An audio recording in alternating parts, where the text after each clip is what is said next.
সামান্য ঝগড়ায় স্বামী রেগে গিয়ে বলল, কি পারো তুমি? কি পারো? কোন কাজটা হয় তোমার দ্বারা বলো তো?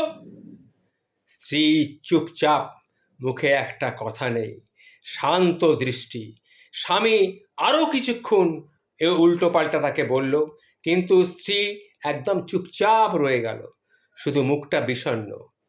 স্বামীর বিকৃত চিৎকার, কিছু বললে এরকম চুপ করে থাকো কেন? কিছু বললে এরকম চুপ করে থাকো কেন? কথার জবাব দাও। স্ত্রী এখনো বিষণ্ণ, স্বামীর দিকে মুখ করে চুপচাপ রইল। তারপরে একটু বাদে মুচকি হেসে বলল, এখনো রেগে আছো? কথা বললে তো ঝগড়াটা আরও বাড়বে। একটু পর রাগ কমলে তারপর নিজেই এসে তুমি আমার সঙ্গে ভাব জমাবে। স্ত্রীর কথায় স্বামীর মুখ পাঞ্চারের মতন বিকৃত হয়ে গেল। খানিকক্ষণ যেতেই স্বামীর রাগ গলে জল হয়ে গেল।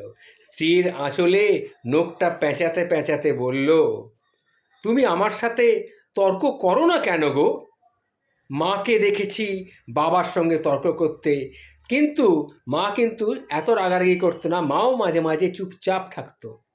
কিন্তু তুমিও তাই বলে সেইভাবে চুপচাপ থাকবে? একটু তর্ক তো করতেই পারো।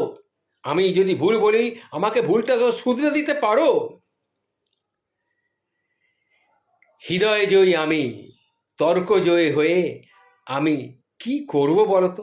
তাছাড়া একটু শাসন থাকলে ভালোই লাগে।